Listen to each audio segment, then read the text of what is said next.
पहले अपने शिव गुरु के चरणों पर प्रणाम करती हूँ, मैया पार्वती के चरणों पर प्रणाम करती हूँ, नीलम दीदी हरेंद्र भैया के चरणों पर प्रणाम करती हूँ, सभी गुरु भाई गुरु बहन के चरणों पर प्रणाम करती हूँ। मेरे प्रणाम को स्वीकार कीजिए। गुरु भाई गुरु बहन कथा सुनाने जा रहे हैं, कृपा करके कथा को ध्यान से सुनिएगा। ध्यान से सुनने से ज्ञान मिलता है। आधी अधूरी कथा नहीं सुनना चाहिए, क्योंकि शिव गुरु का अपमान होता है। पूरा कथा सुनने से कथा के रहस्य के बारे में पता चलता है। कथा में क्या बताया गया, क्या समझाया गया, उसका भी ज्ञान मिलता है। इसलिए कथा को हमेशा पूरा सुनना चाहिए ताकि ज्ञान मिले। अगर मेरा ये कथा आपको अच्छा लगा तो कमेंट में लिख के जरूर भेजिएगा। चैनल को सब्सक्राइब कर लीजिएगा। जो भी मैं नया नया वीडियो कथा का डालती हूँ वो आपके पास पहुंचता रहे। आप हमारे कथा को ऐसे ही देखते रहे, अपना प्यार देते रहे।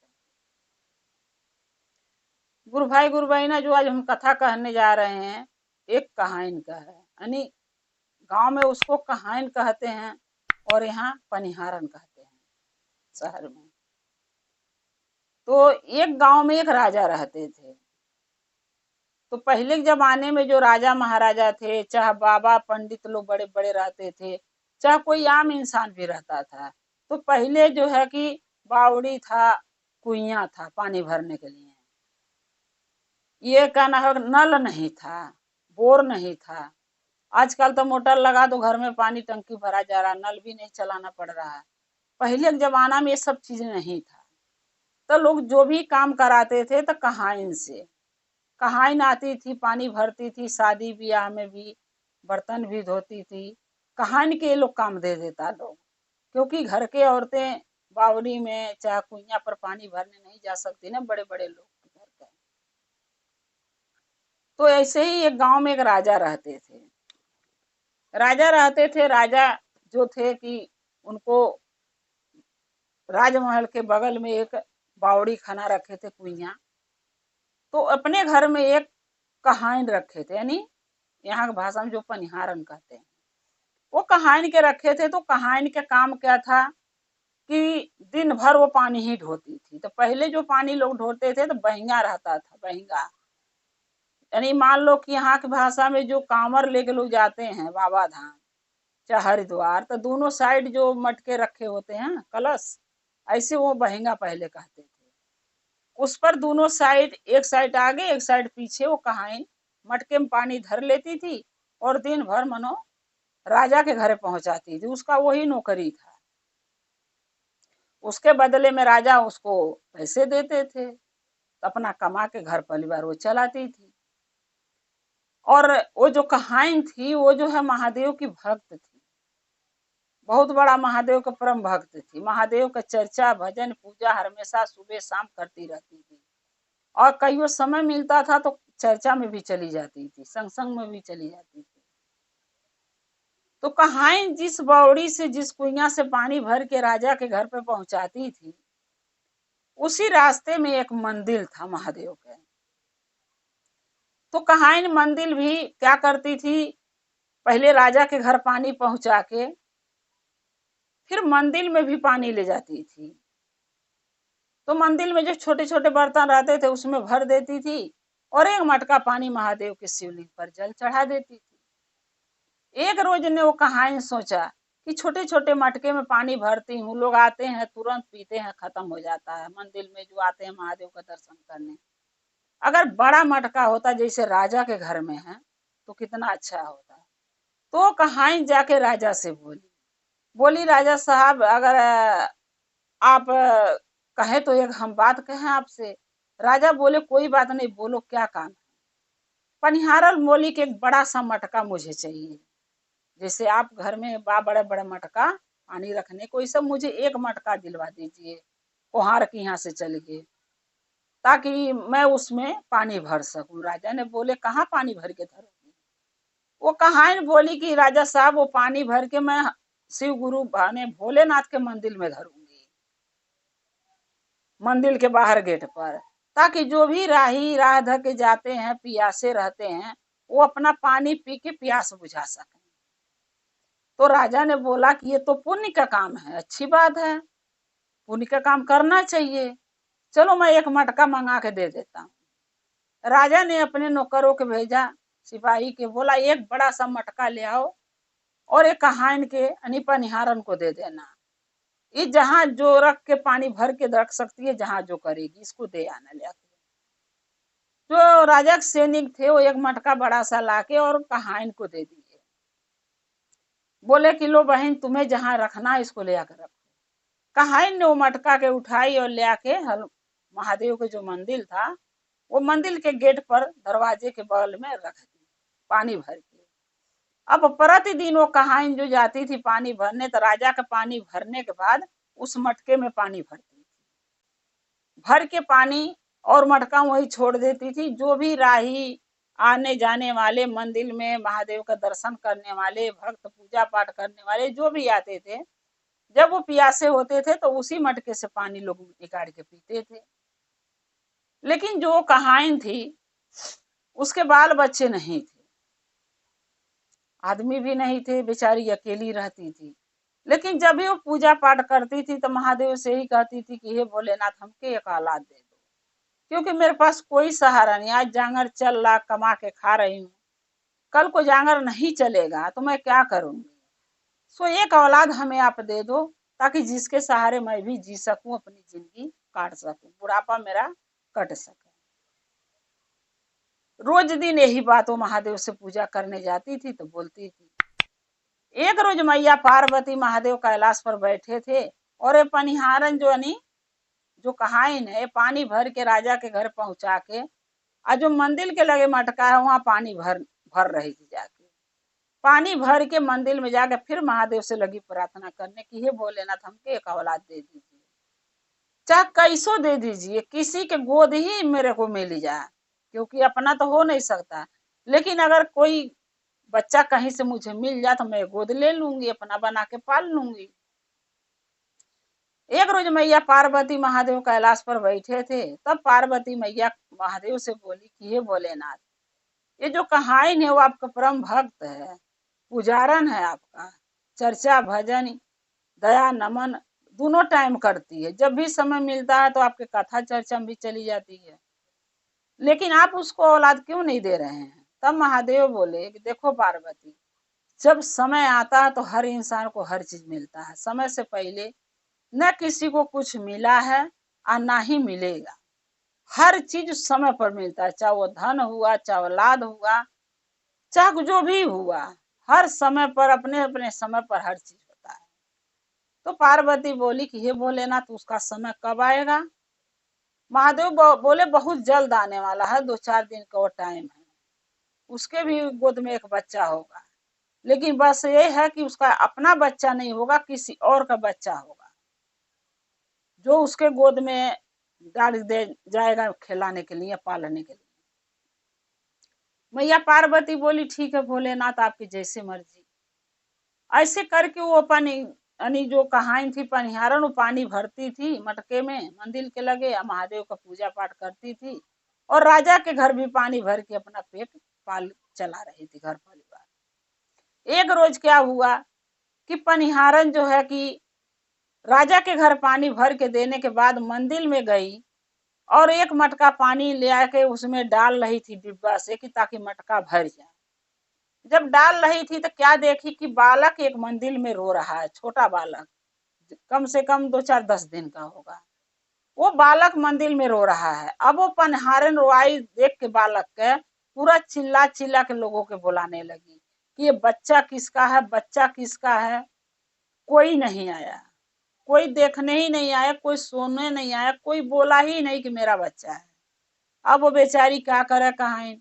अब वो सोचने लगी, अगर बच्चा को हम यहाँ छोड़ के घर चली जाती हूँ तो बच्चा को पिलाएगा कौन, खिलाएगा कौन, क्योंकि छोटा बच्चा, इसको दूध चाहिए, इसको पानी चाहिए, इसका मुंह में कुछ जाएगा नहीं तो ये बचेगा भी नहीं। तो वो कहाइन क्या करी, यानी पनिहारन वो बच्चे को उठाई और राजा के महल में लेके चली गई, ये सोच के कि अगर ये बच्चे को मैं अपने घर रख लेती हूँ, अकल को कोई बात हो तो राजा साहब कहेंगे कि जब तुझे बच्चा मिला तो हमारे घर क्यों नहीं आके महल में बताई हमें। क्या पता ये बात सुन के सोचा कि चोरी करी है, और इस कारण से हमें जॉब से यानी नौकरी से, काम से ही निकाल दें, तो हम कहाँ से कमाएंगे खाएंगे। अब ये बात सोच के जो है पनिहारानी कहाइन राजा के दरबार में गई और राजा साहब से बोली कि हे राजा साहब, ये देखिए ना, मंदिर में कोई बच्चा छोड़ के चला गया, और जब मैं गई हूँ पानी भरने के लिए मटका में, तो बच्चा मंदिर में रो रहा था। हमने बहुत आवाज लगाए लोगों के, किसका बच्चा, कोई नहीं सामने आया। सो बच्चा उठा के आपके पास लाए, आप रख लो, कोई ढूंढते आएगा दे देना। तब राजा बोले कि देखो कहाँ है, ये पहली बात, ये बच्चा किसी का नहीं है, ये बच्चा तुम्हारा है। तो कहानी बड़ी टेंशन में आ गई कि लोग क्या कहेंगे, मेरे पति भी नहीं है और बच्चे कहाँ से आ गए बच्चे ये। जब ये बात बोली तब राजा बोले कि देखो कोई कुछ नहीं कहेगा, हम ये गांव का राजा हैं, अगर कोई तुम्हें कुछ कहेगा तो हम बताएंगे ना कि सच्चाई क्या है। तो कहानी बोली कि मैं क्या करूं फिर। राजा साहब बोले कि तुम्हारे देखो कोई औलाद नहीं है, और तू महादेव का पूजा भक्ति करके क्या औलाद नहीं मांगती थी महादेव से। तो कहानी बोली कि हाँ मांगती थी मैं, लेकिन इस तरीके थोड़ी न मांगती थी कि कोई का बच्चा मैं लेकर रख लूं, पता भी नहीं किसका बच्चा है, कल को आके हमसे ले जा तब मैं क्या करूंगी। तो राजा साहब बोले कि अगर कल को कोई आएगा भी तो बच्चे को मैं देने नहीं दूंगा, क्योंकि जब इंसान एक बार छोड़ के चला गया तो दोबारा लेने क्यों आएगा वो, अगर आया तो किस अख्तियार से आया। अगर उसको लेना ही था दोबारा तो छोड़ा क्यों, तुम इसका चिंता मत करो, कोई नहीं ले जाएगा। और इसको भगवान का, महादेव का प्रसाद समझ के, आशीर्वाद समझ के इस बच्चे के पोसो पालो और इसका अपना बेटा मान के इसके साथ रहो। पनिहारन बोली ठीक है। अब पनिहारन क्या करी बेचारी, अपना वो बच्चे को पालने लगी, लेकिन बच्चे के पालने के साथ साथ नौकरी भी करना है राजा साहब के, अगर करेगी नहीं तो खाएगी कहाँ से।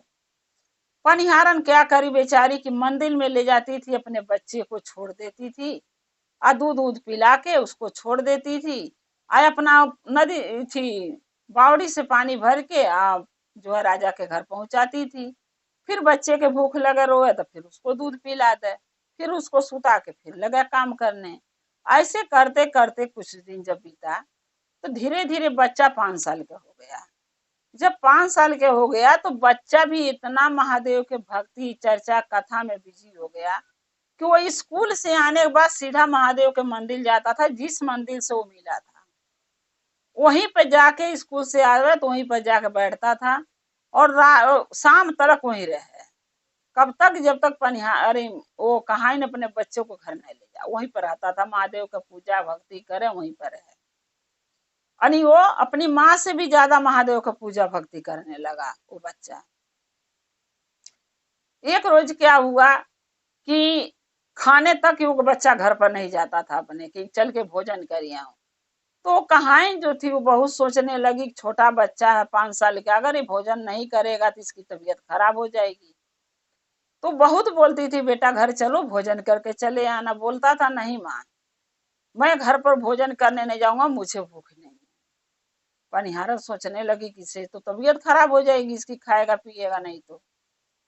वो पनिहारन यानी वो क्या करी, जो कहानी थी वो बच्चे के अपने खाना बना के प्रतिदिन ले आके मंदिर में दे देती थी। अब बच्चा मंदिर में ही दिन भर रहता था, रात को खाली घर जाता था सोने के लिए, दिन को खाना बना के लाके दे देती थी। बच्चा वो खाना खा के मंदिर में महादेव का पूजा भक्ति करता था। एक रोज क्या हुआ कि बहुत तेज का तूफान आया, बारिश आया, जिसके कारण से एक रात एक दिन बारिश, यानी 2 दिन मान के चलो, 2 दिन बारिश होता ही रह गया, बारिश खुला ही नहीं। अब जो कहानी है वो गांव में रहती थी, बेटा मंदिर में रहता था। अब 2 दिन हो गया, न वो रात को दिन को भोजन पहुंचा पाई कहानी अपने बेटे को, न बच्चा को देख पाई, न बच्चा घरे आ पाया। अब यही कहती थी कि हे भोलेनाथ, इतना पानी भरा है, इतना बारिश हो रहा है कि मैं अपने बच्चे के न भोजन पहुंचा सकती, न उसको देखभाल कर सकती, न उसको घरे ले आ सकती, मैं क्या करूं। आपका दिया हुआ आशीर्वाद समझ के मैं रखी थी, पोस पाल के बड़ा कर रही थी, और आपका दिया हुआ आशीर्वाद आप ही के दरबार में है, और उसका रक्षा करना महादेव। तो जिसका रक्षा भोले जी करें, महादेव करें, वो काहे दुखी रहे। 2 दिन तक वो बेचारी कहानी घर पर रह गई, और बच्चे को न भोजन पहुंचा पाई, न बच्चे को देख पाई, न उसका सेवा जतन कर पाई, न उसका दुख परेशानी समझ पाई। 2 दिन के बाद जब वो बारिश खुला तो क्या देखती है कि बच्चा जैसे था वैसे ही है, यानी बच्चे पर कोई प्रभाव नहीं पड़ा है कि वो खाना नहीं खाया है। 2 दिन के बाद वो पनिहारन जब गई तो बच्चा बोला कि मम्मी 2 दिन आप कहाँ थे, न आप भोजन हमें लाए खाने के लिए और न तो आप हमारे पास आई।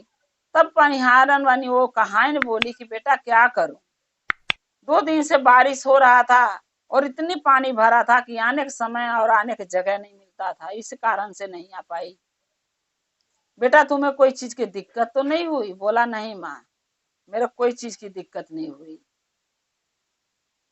फिर उसके बाद जो है पनिहारन महादेव से लगी प्रार्थना करने की, हे भोलेनाथ आपके सहारे हमारा बच्चा 2 दिन रहा है, रात और दिन यहाँ, न कोई इसके पास आया न गया न इसका देखभाल किया, आप ही के सहारे रहा है और आप ही इसका रक्षा किए हैं। हमें दर्शन दीजिए भोलेनाथ कि बच्चा हमारा घर से जाना नहीं चाहता है, कैसे ये पलेगा, कैसे बड़ा होगा, क्या करूं मैं इसका। फिर महादेव का पूजा भक्ति करी, महादेव ने दर्शन उसको दिए। फिर दर्शन देके भोलेनाथ उस कहानी को समझाए पनिहारन को कि देखो, जो इंसान पूजा भक्ति में लग जाता है बचपन से, वो बच्चा हो चाहे जवान हो चाहे बूढ़ा हो, उसको रोकना नहीं चाहिए। अगर वो पूजा भक्ति कर रहा, महादेव के मान रहा है, हमें चाहता है, तो उसको रोको मत। रह गया उसका कर्म है, उसका पढ़ाई लिखाई, तो इसका कर्म बहुत तेज है, ये कभी भूखा नहीं रह सकता। इसके पास इतना इसके किस्मत में धन है कि कभी ये निर्धन नहीं रहेगा, और जितना दान करेगा उतना ये इसको धन मिलेगा और एक दिन बहुत बड़ा हमारा भक्त बनेगा। महादेव बोले बहुत बड़ा मेरा भक्त बनेगा, मेरा और तुम्हारा दोनों का नाम रोशन करेगा। यानी वो कहानी के बोले कि तुम्हारा और मेरा दोनों का नाम रोशन करेगा। सो इस बच्चे पर दबाव मत दो, घर ले जाने के पढ़ाई लिखाई के, इसको मंदिर में ही रहने दो। वो बच्चा मंदिर में रह के महादेव के कृपा से अपनी पढ़ाई लिखाई एक राजा से कह के उसकी माँ ने कहानी एक टीचर रख दी ताकि वो मंदिर में पढ़े लिखे। वो टीचर से पढ़ाई लिखाई करके मंदिर के अंदर महादेव का पूजा पाठ करके वो बच्चा इतना विद्वान बन गया कि लोग दूर दूर से आके उसके दर्शन के लिए आने लगे। जो भी जिसका भी भविष्य वो बता देता था, सबका पूर्ण हो जाता था। पूरा देश विदेश में उसका नाम हो गया कि ये बच्चा कितना किस्मत वाला, कितना ज्ञानी है, कितना शक्तिशाली है। तब वो एक दिन कहानी कही, सोचने लगी कि हाँ भोलेनाथ सही बोले।